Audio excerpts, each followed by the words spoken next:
꼼꼼하게 대비하자. 꼼대윤리 김선배입니다. 오늘은 3-2강 윤리 문제에 접근하는 법을 함께 배워보도록 하겠습니다.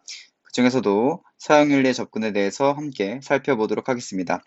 서양윤리의 접근 같은 경우에도 동양윤리의 접근처럼 활용될 수 있는 포인트가 굉장히 많습니다. 그 중에 첫 번째는 윤리 성찰과 관련돼서 어떻게 살아야 될까? 어떤 것이 도덕적인 선택일까?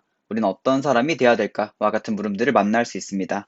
이후에 아래의 물음들 통해서 그에 대한 답들을 다시 한번 확인하길 바라겠습니다.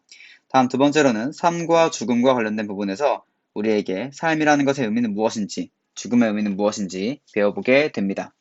또한 사랑과 성의 문제에 대해서 특히나 성상품화 문제, 성차별 문제에 대해서도 아래의 사상가들의 입장을 통해서 내용을 확인할 수 있습니다. 그리고 교정적 정의 문제, 어떻게 처벌하는 것이 옳은 걸까? 처벌은 어떤 이유에서 하는 것이 옳은가에 대한 문제를 다루게 되고요. 다음으로는 자연과 윤리 부분에서 도덕적 고려 대상의 범위는 어디까지인가에 대해서 배우게 됩니다. 끝으로는 국제 평화와 관련된 물음에서 영원한 평화라는 것은 무엇일까? 어떻게 달성해야 될까?에 관련돼서 마찬가지로 아래의 사람을 또 배우게 됩니다. 이렇게 간단하게 서양윤리에 접근해서 배워보는 것들을 살펴보았습니다. 하지만 이후에도 정보사회윤리, 생명과학윤리 등등에서 다양한 부분에서 활용이 될 수 있기 때문에 여러분들은 아래의 내용들을 꼭 확인해 보면서 어떻게 응용될 수 있는지 정리하길 바라겠습니다. 그럼 첫 번째, 의무론부터 살펴보도록 하겠습니다. 의무론은 크게 자연법 윤리의 아퀴나스와 정어명령의 칸트로 나누어서 설명할 수 있습니다. 우린 그 중에서 아퀴나스부터 먼저 보도록 하겠습니다. 아퀴나스는 완전한 행복을 추구했던 신학자였습니다. 그에 따르면 완전한 행복이라는 것은 현세가 아니라 내세에서의 신과 하나됨을 통해서 이룰 수 있다고 하였습니다. 이러한 완전한 행복을 위해서는 인간들이 타고난 자연적 덕뿐만이 아니라 종교적인 덕, 믿음, 소망, 사랑도 필요하다고 얘기했습니다. 그에 따르면 그거에 더해서 신의 은총이 있어야 우리가 내세에서 완전한 행복을 이룰 수 있다고 보았습니다. 그런 아퀴나스는 자연법 윤리를 주장하면서 우리가 어떻게 행동해야 되는지에 대한 단서를 제공하게 됩니다. 이 빈칸 들어갈 말 바로 자연법 윤리가 되겠습니다. 자연법 윤리에 따르면 신이 인간에게 자연적 성향과 이성이라는 것을 주었다고 합니다. 이때 말하는 자연적 성향이라는 것은 자기 보존, 종족 보존, 신과 사회에 대한 진리 파악의 성향이라고 할 수 있습니다. 즉 타고난 본성 정도 혹은 본능 정도라고 이해하면 되겠습니다. 그러한 자연법 윤리에서는 신이 우리에게 부여한 자연적 성향에 따라서 혹은 이성에 따라서 행동하는 것이 옳은 것이다 라고 얘기하게 됩니다. 그에 따라서 자연법에 따라서 살아야 된다. 우리가 의무를 갖고 살아야 된다라고 정리하게 됩니다. 그러한 자연법은 추가로 신의 영원한 진리라고 할 수 있는 영원법에 근거한 것이고 이 영원법이 인간의 이성에 의해서 파악되는 것이라고 얘기합니다. 또한 이 자연법에 근거해서 인간들의 법, 실정법이 생긴다라고 합니다. 따라서 실정법은 자연법에 근거해야 된다고 얘기하게 됩니다. 이렇게 법에 대한 순서까지도 확인해 볼 수 있습니다. 이와 같은 아퀴나스의 자연법 윤리는 이후에 자살에 대한 문제에서 또한 성과 관련된 문제에서 그리고 자연과 윤리 부분에서 특히나 인간 중심주의 모습으로 배울 수 있게 됩니다. 특히나 이 성과 관련된 부분은 보수주의라고 하여서 출산과 관련된 성관계만이 도덕적이라는 것을 주장하게 됩니다. 이후에도 한번 다시 살펴보면 좋을 것 같습니다.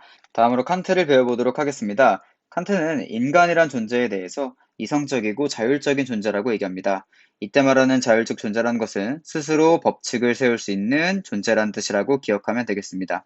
인간은 동물과 다르게 자연적 경향성뿐만 아니라 선의지를 모두 지니고 태어났다고 얘기합니다.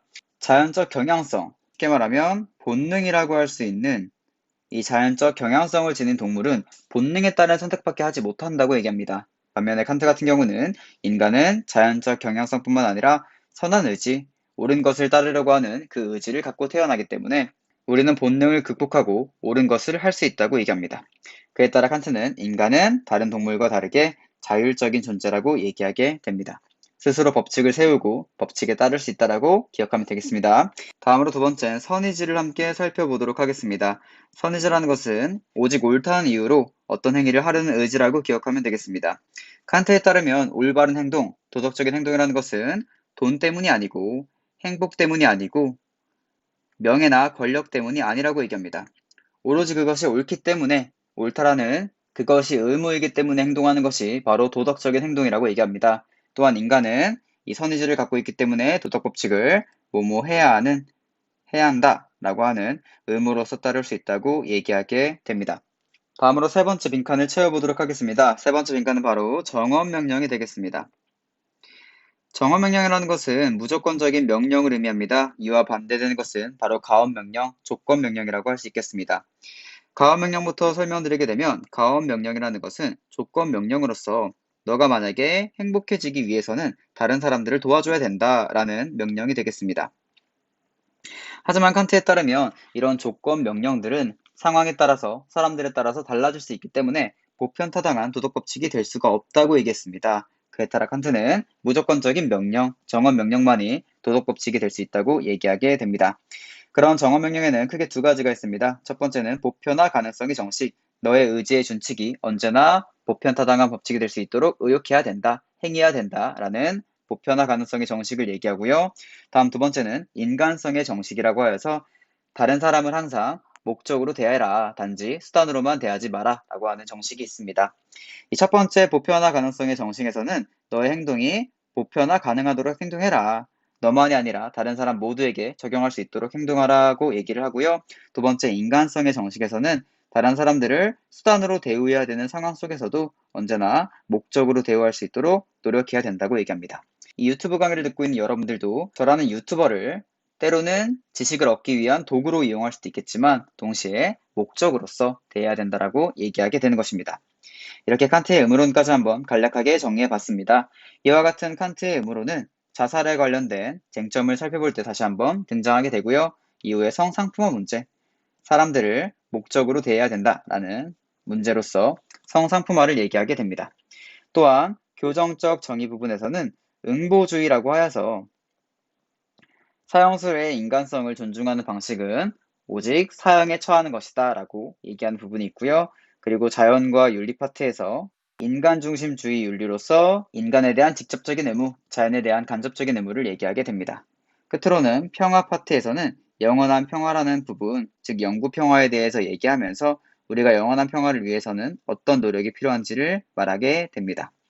이와 같은 응용되는 포인트도 있다는 거 기억하면 되겠습니다. 다음 두 번째 내려가서 공리주의를 함께 살펴보도록 하겠습니다. 다음 두 번째 공리주의를 함께 배워보도록 하겠습니다. 공리주의는 벤담과 미를 통해서 전개가 됩니다. 그 중에 첫 번째 벤담부터 함께 살펴보도록 하겠습니다. 벤담은 공리주의의 창시자로서 인간의 본성은 쾌락을 좋아하고 고통을 싫어하는 것이라고 얘기하게 됩니다. 대다수의 사람들은 쾌락을 좋아하고 고통을 싫어하더라. 우린 대부분 상점은 좋아하고 벌점은 싫어한다 라고 얘기하게 됩니다. 그러한 인간의 본성을 근거로 벤담은 쾌락은 좋은 것, 고통은 나쁜 것 이렇게 선과 악이라고 규정하게 됩니다. 벤담에 따르면 도덕과 입법의 원리가 될 수 있는 것은 바로 공리의 원리, 달리 말하면 유용성의 원리라고 얘기합니다. 이때 말하는 유용성의 원리라는 것은 최대 다수의 최대 행복을 얘기하는 것으로서 소수의 사람들을 위한 것이 아니라 더 많은 사람들이 더 많은 행복을 누리는 게 바로 도덕과 입법의 원리가 되어야 된다고 제시하게 됩니다.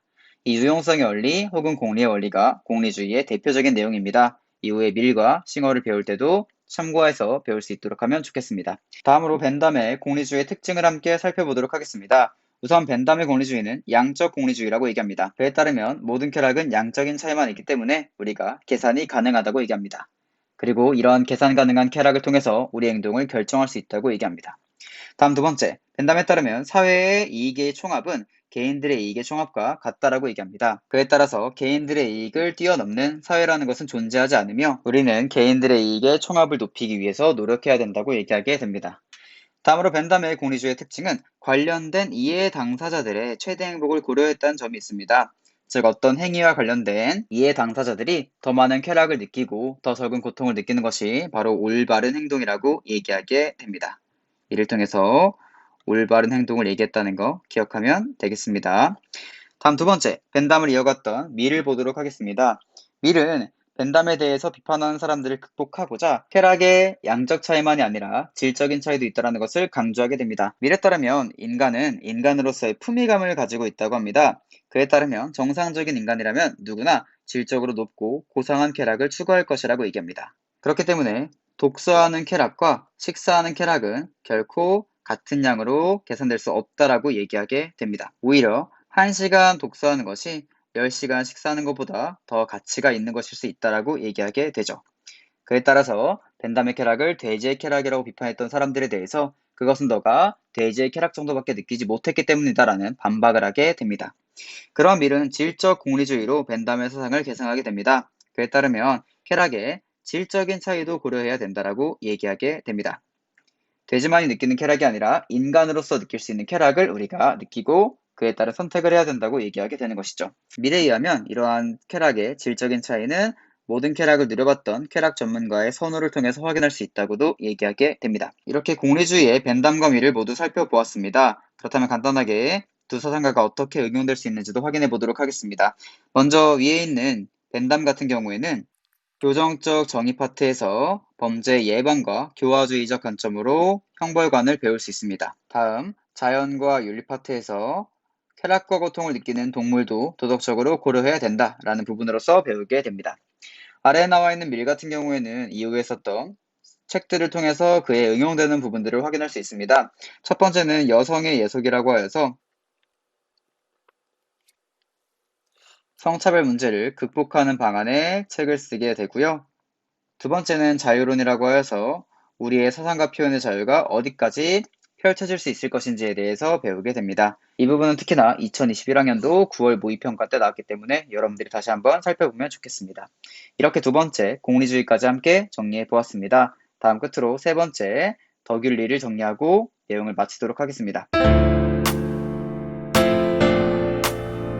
마지막 덕윤리입니다. 덕윤리는 크게 아리스토텔레스와 맥킨타이어로 나누어서 배워볼 수 있습니다. 첫 번째 아리스토텔레스부터 배워볼 수 있도록 하겠습니다. 아리스토텔레스는 목적론적 관점을 지니고 있던 사람입니다. 그에 따르면 모든 존재와 행위에는 목적이 있는데 특히나 인간 행위의 최고 목적은 바로 행복이라고 제시하게 됩니다. 이러한 행복은 탁월성 혹은 덕을 통해서 달성하게 될 수 있다고 얘기하게 됩니다.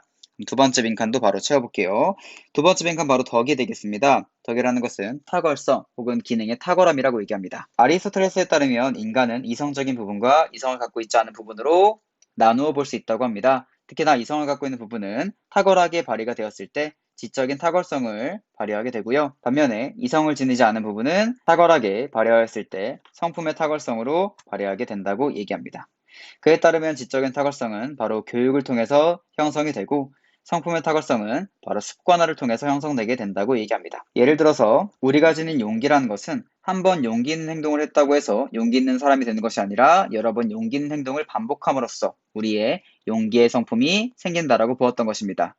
이러한 성품의 탁월성을 얘기할 때는 중용이라는 것이 나오게 됩니다. 이때 말하는 중용이라는 것은 산술적인 가운데 그냥 평균값이 아니라 그때그때 가장 적절한 행동을 의미하게 됩니다. 이러한 중용은 지적인 탁월성의 일부인 실천적 지혜를 통해서 우리가 어떤 것을 하는 것이 올바른지 파악하고 그에 따라 행동하면서 습관화가 되었을 때 성품의 탁월성이 형성된다고 얘기하게 됩니다. 끝으로 아리스토텔레스는 행위자의 품성을 중시하는 모습을 보이게 됩니다. 이때 품성은 덕성 혹은 성품이라고도 바꿔 쓸 수 있습니다. 그에 따르면 기존의 의무론과 공리주의가 말하는 보편적인 도덕 법칙을 따르는 것이 먼저가 아니라 덕을 지닌 사람의 도덕적 판단과 실천에 주목하는 것이 더 중요하다고 얘기하게 됩니다. 끝으로 아리스토텔레스에 따르면 행위자의 품성을 중시해야 된다고 얘기하게 됩니다. 이때 품성은 덕성 혹은 성품으로도 바꿔 쓸 수 있습니다. 그에 따르면 단 한 가지의 도덕적인 원리를 따르는 것이 아니라 덕을 지닌 사람들의 도덕적인 판단과 실천에 주목하고 따라야 된다고 얘기하게 됩니다. 덧붙여서 설명드리도록 하겠습니다. 이와 같은 아리스토텔레스의 행위자의 품성을 중시하는 윤리의 모습은 기존의 의무론과 공리주의를 행위중심 윤리학이라고 비판하게 됩니다. 그에 따르면 의무론과 공리주의는 보편적인 원리를 제시함으로써 도덕적인 행위를 하는 사람의 덕성 혹은 마음 상태가 아니라 단순히 도덕적인 원리와 그에 따른 행동에만 집중하려고 했다라는 비판을 가하게 됩니다. 끝으로 아리스토텔레스를 이어받았던 맥킨타이어를 살펴보도록 하겠습니다. 맥킨타이어는 현대의 덕윤리학자로서 공동체 구성원으로서의 삶에 관심을 지니게 됩니다. 그에 따라서 공동체의 전통, 역사, 관습을 중시하는 모습을 보이게 됩니다. 그에 따르면 덕윤리의 도덕적인 판단이라는 것은 구체적이고 맥락적인 사고를 반영한다고 얘기합니다. 따라서 단순히 모든 상황에서 적용할 수 있는 보편적인 원리가 아니라 그때그때마다 구체적이고 상황에 맞는 사고를 해야 된다라고 얘기하게 됩니다. 이것을 맥킨타이어도 정리해 보도록 하겠습니다. 이렇게 윤리 문제에 접근하는 법, 특히나 서양 윤리에 접근을 함께 정리해 보았습니다. 의무론의 아퀴나스 칸트, 공리주의의 벤담과 밀, 그리고 덕윤리의 아리스토텔레스와 맥킨타이어를 함께 살펴보았습니다.